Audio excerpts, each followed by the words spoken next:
All right, let's go ahead.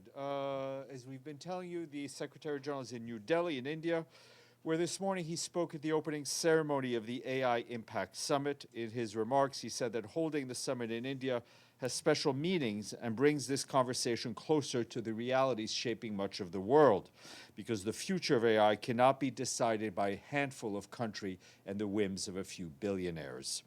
Last year, the General Assembly took two decisive steps, he said.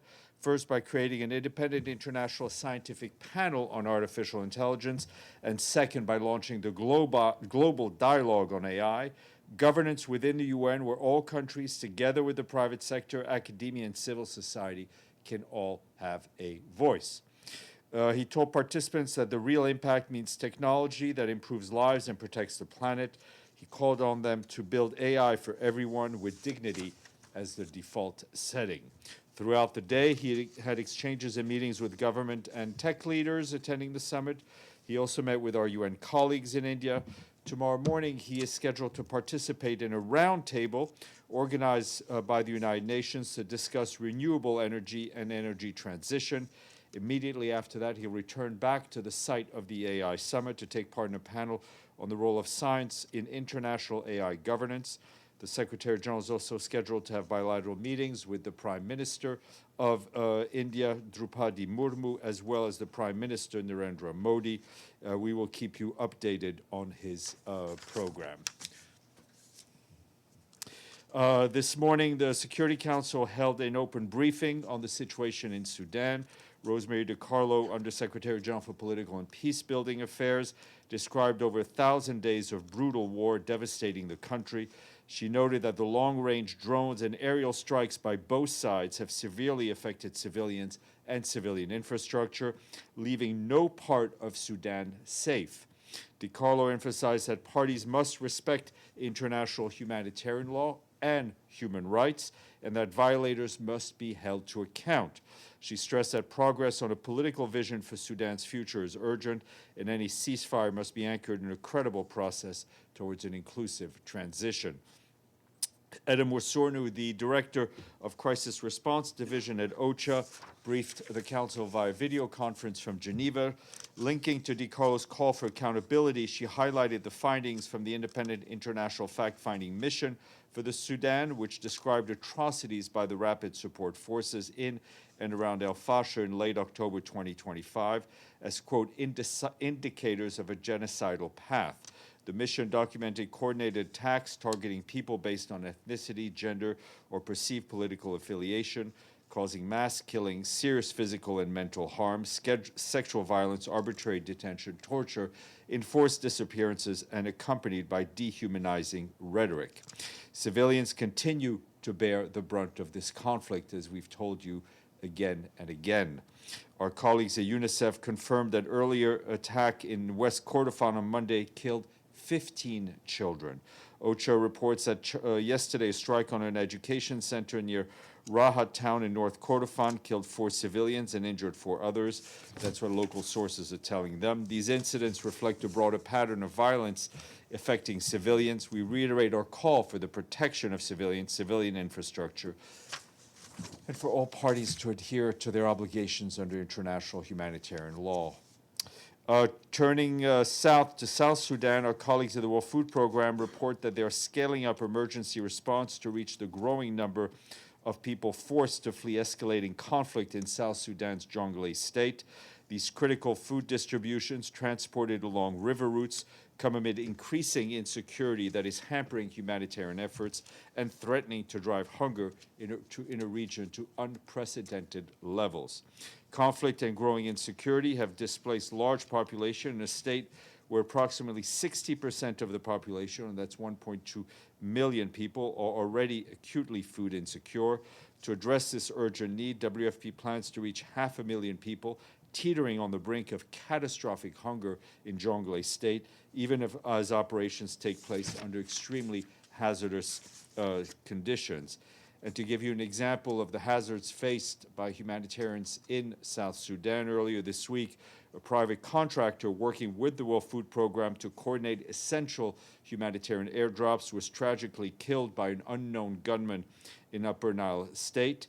The incident remains under investigation by the authorities. We express, of course, our condolences to the family of the colleagues and the colleagues of the victim, and reaffirm that humanitarian workers must never, ever be targeted. Meanwhile, WFP has temporarily suspended all activities in the county until further notice. This is, of course, undermines the wider humanitarian response, as so many people are in desperate need of humanitarian assistance. We continue to call on all parties to de-escalate violence, ensure safe, rapid, and unimpeded access to all people in need, and resolve all issues through dialogue. Moving to Syria, I was asked about Claudio Cordone's first visit to Syria. As you know, he's our Deputy Special Envoy and acting head of mission. I can tell you that Mr. Cordone is currently in Damascus, where he's engaging with Syrian government officials, political actors, UN entities, diplomatic partners, and civil society members, including women's groups. Discussions are focused on the UN mission's support to the Syrian political transition process. Meanwhile, Vanessa Fraser, our special representative for children and armed conflict, concluded a 3-day visit to Syria, meeting senior government representatives, civil society, and other partners. The visit focused on exploring new opportunities for collaboration with the government of Syria to strengthen child protection and expand UN support. Ms. Fraser also stressed that unexploded ordnance and mines remains a major challenge, and urged donors to support our efforts and Syria's own efforts in addressing this critical issue. Rosemary DiCarlo, our Undersecretary General for Political and Peacebuilding Affairs, briefed the Security Council on Middle East yesterday afternoon, and she said that the Board of Peace meeting taking place in Washington, which just concluded, is an important step. She told Council members that we have a responsibility to work collectively to implement Phase 2 of the Gaza ceasefire and advance efforts towards a credible political path leading to a negotiated two-state solution. She also said that we are witnessing gradual de facto annexation of the West Bank as unilateral Israeli steps steadily transform the landscape. She reiterated the Secretary General's condemnation of the Israeli government's 15th of February decision to resume land registration procedures in Area C of the West Bank. Israel should immediately reverse these measures, she said. And turning to the situation on the ground in Gaza, our humanitarian colleagues tell us as of this Monday, partners have reached some 670,000 people with the monthly general food assistance for February. The ration size remains reduced at 50% as the current stocks in the Gaza Strip are insufficient to sustain larger rations for the rest of the month. However, humanitarian partners report that impediments persist, and in recent weeks, the entry of humanitarian supplies from Egypt has remained critically low due to high rejection rates by Israeli authorities. Partners also continue to call for the resumption of government-to-government direct convoy modalities from Jordan to enable the delivery of larger volumes, including food supplies. In parallel, as of mid-February, more than 20 partners produced and distributed over 1.7 million meals every day through 180 kitchens, 500,000 meals in the north and 1.3 in the south. As we mentioned yesterday, partners are aligning timing of cooked meal preparations and distribution with Ramadan fasting hours. They've also added additional fresh produce and protein products. Between the 11th and the 15th of this month, our partners provided tents, tarpaulins, sealing off kits, clothes, and other essential items to over 11,500 households in North Gaza, Deir al-Balah, and Khan Yunis Governorate. Shelter partners reiterate that these materials offer limited protection and deteriorate quickly. We call for longer-lasting housing solutions to be let in. OCHA and humanitarian partners reiterate that impediments must be urgently lifted so that we can do more to meet the massive humanitarian needs in Gaza. Turning to the Democratic Republic of the Congo, our peacekeeping mission there tells us they're supporting the Congolese government in strengthening its judicial system in line with the mission's mandate. Our colleagues in the DRC tell us that the UN mission there continues their efforts to reduce prolonged detentions and reduce overcrowding in Aru prison, which is located in Ituri province. Since the beginning of this week, the UN mission has been providing technical expertise and logistical support for mobile courts in the prison, deployed from the military garrison court of Bunia, which is the capital of Ituri.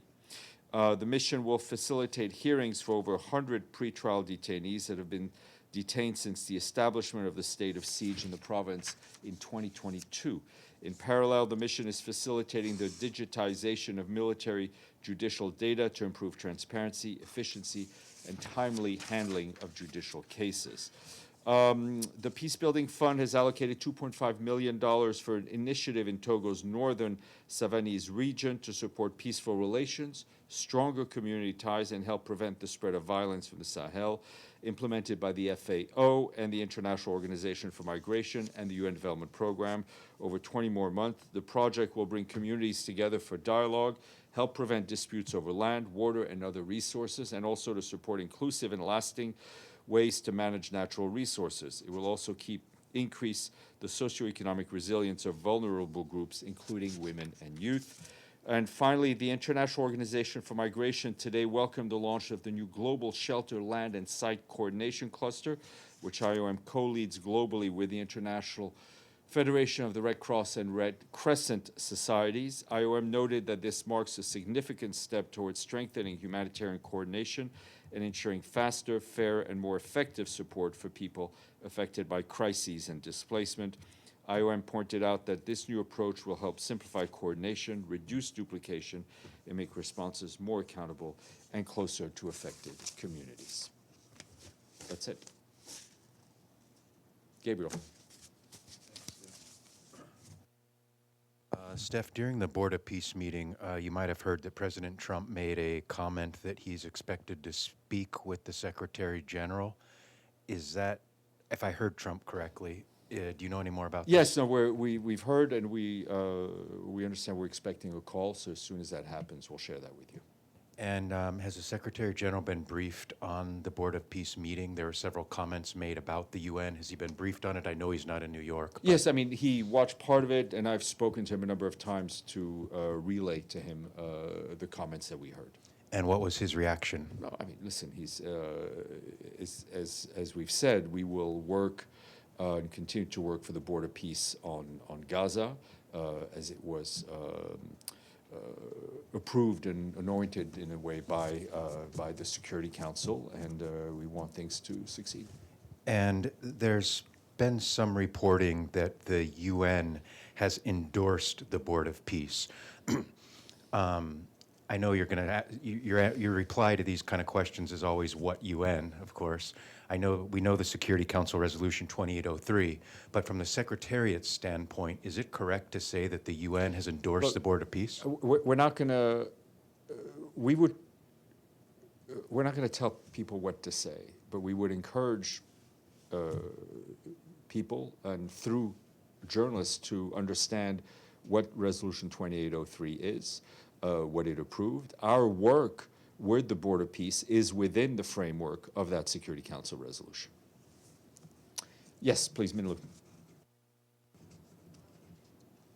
Just one more question following Gabriel's question. So among all the comments and discussions between the Board of Peace and the United Nations, Trump says the Board of Peace is going to almost be looking over the United Nations and making sure it runs properly.